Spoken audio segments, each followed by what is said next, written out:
J'espère que vous allez bien. Aujourd'hui on se retrouve dans une nouvelle vidéo. On va faire ensemble un petit tuto pour faire une petite paire de boucles d'oreilles. Comme ça, donc c'est cette forme là que nous allons réaliser avec cette planche. Donc vous allez prendre votre plaque. Donc on va prendre un gros piston pour cette réalisation là. Et nous allons prendre deux petits mais les plus gros. Donc, je vous montre pour que vous puissiez voir. Donc là c'est les plus gros et là c'est les plus petits. Vous voyez que le diamètre est différent. Donc on va prendre deux plus gros. Donc, je vais zoomer pour vous permettre de mieux voir ce que je fais. Donc on va mettre le rond n'importe où. Voilà, ici.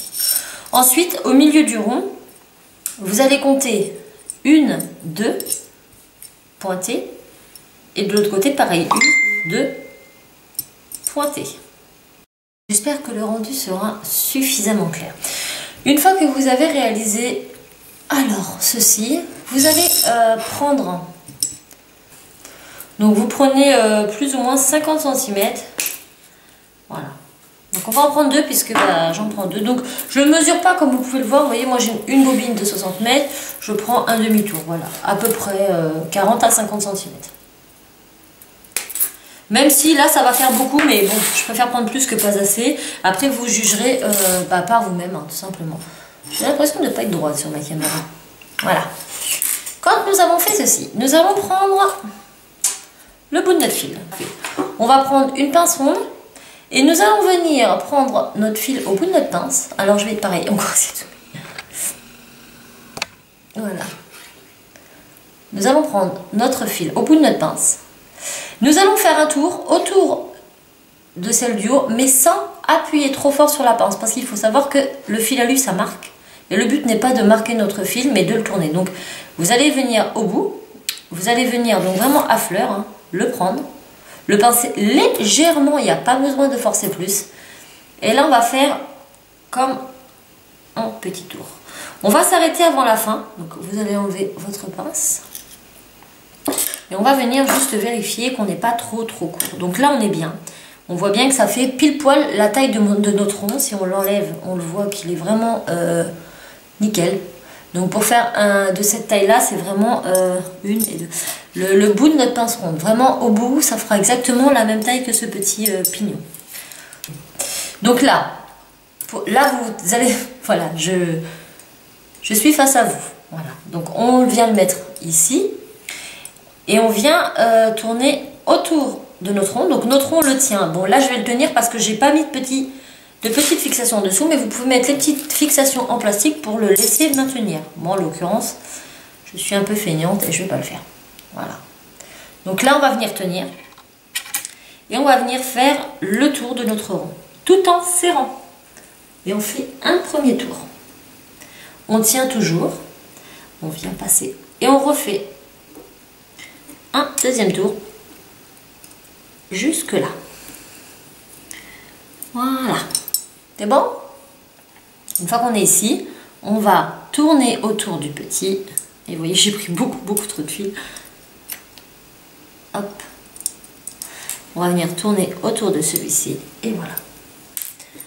On a bientôt fini notre travail, presque, hein, je dis, parce que pas tout à fait non plus.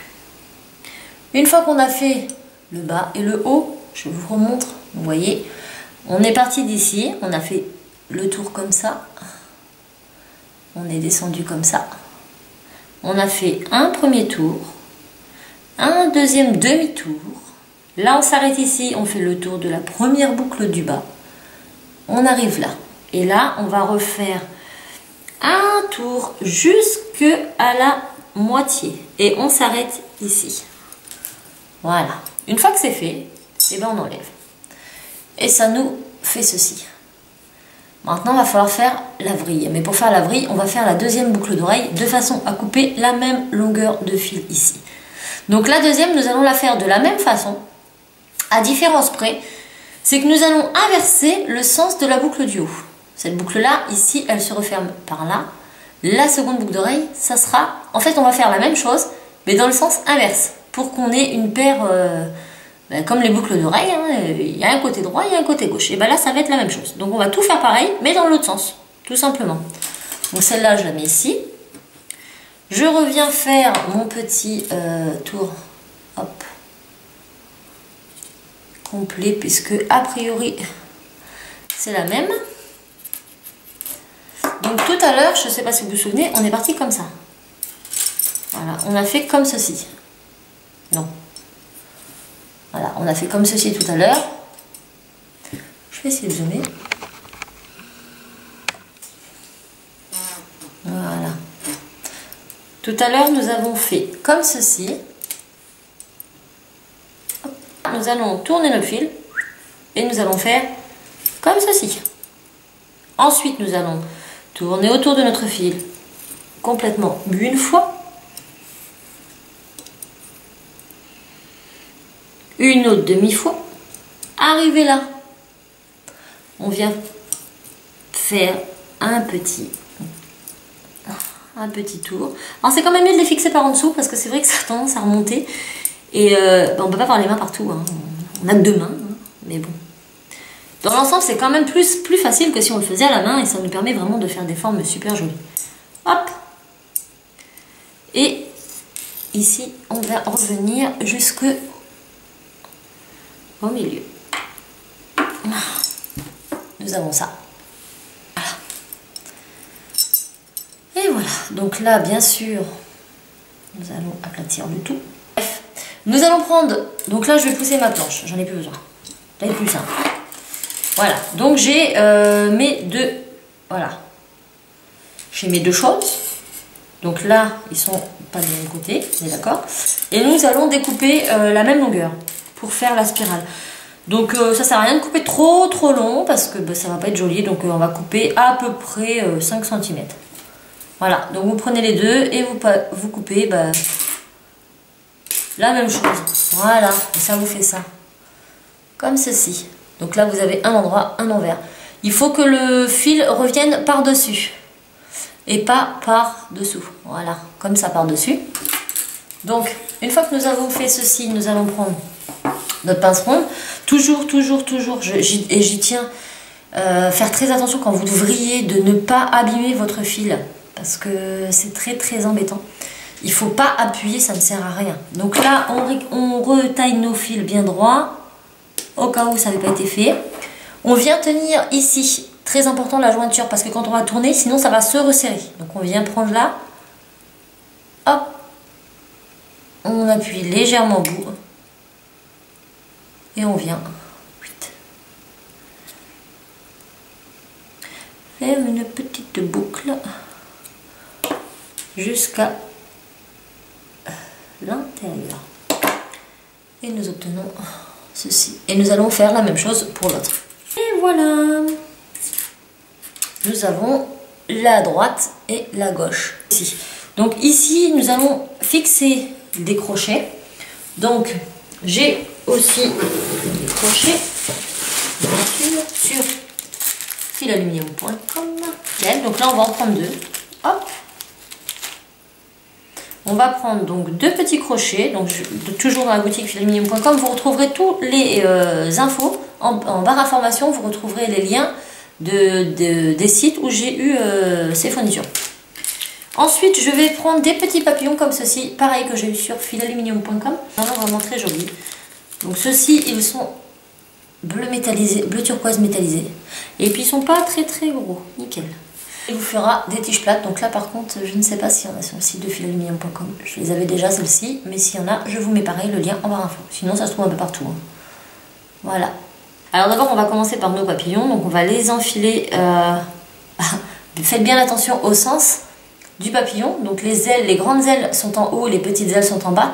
Donc vous enfilez votre tige vers le bas du papillon. Hop. On va couper à peu près. Voilà. Et on va mettre le deuxième papillon. Toujours dans la même... Hop.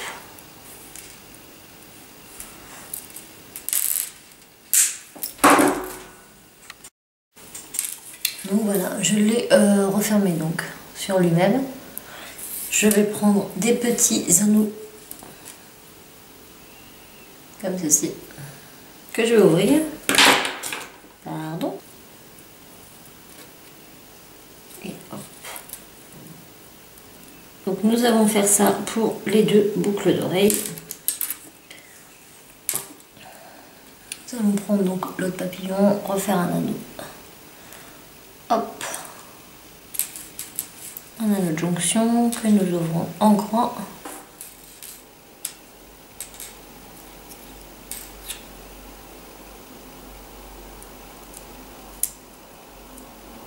Et voilà. Et maintenant nous allons prendre donc nos anneaux et vous l'écartez un tout petit peu en fait. Vous faites juste une toute petite écartation de l'anneau. Écartation, ça se dit pas. Un petit écartement de l'anneau. Et comme ça, hop, normalement il doit couler tout seul. Alors oui, il faut vraiment qu'il coule tout seul pour que la boucle d'oreille puisse pendre comme ça. En fait, c'est un peu le but. Sinon, ça ne serait pas. Voilà. Et là, nous allons faire pareil avec l'autre. Donc, on ouvre un tout petit peu l'anneau. Il ne pourra pas partir. Hein. De toute façon, vu la taille du fil alu, il n'y a pas de problème. Et on vient enfoncer, enfiler, pardon. Donc, c'est pareil, quand vous ouvrez votre fil alu, ne forcez pas avec votre pince. Parce que vous allez vraiment l'abîmer. Il faut juste le prendre un tout petit peu, quoi. C'est vraiment... vous le prenez un tout petit peu et... hop, mais il faut pas forcer dessus. Et voilà. Donc voilà, j'espère que cette petite paire de boucles d'oreilles vous plaira. J'essaie de vous la montrer de plus près. Je vais passer l'une. Donc voilà. Donc tous les outils sont trouvables sur la boutique de filaluminium.com. Je vous remets en dessous en barre d'infos les liens directs vers les papillons, vers le fil et tout ça. Je vous conseille tout de même de garder du fil de 2 mm et pas prendre plus petit, en aluminium en tout cas, parce que ça risque d'être beaucoup trop fragile et ça se déformera sur le temps, donc ça ne sert à rien. Plus gros, pourquoi pas, mais pas trop non plus. Voilà, donc elles sont pas mal. Donc ça donne, voilà, pas trop grand, c'est nickel. Donc voilà, j'espère que ça vous plaira. Si vous souhaitez d'autres petits tutoriels pour faire des bijoux avec cette plaque, n'hésitez pas à me le dire en barre d'informations, je me ferai un plaisir de vous les montrer. Sur ce, eh ben, n'hésitez pas à vous abonner, à liker la vidéo et à la partager pour plus de vidéos. Et moi je vous dis à très vite. Salut!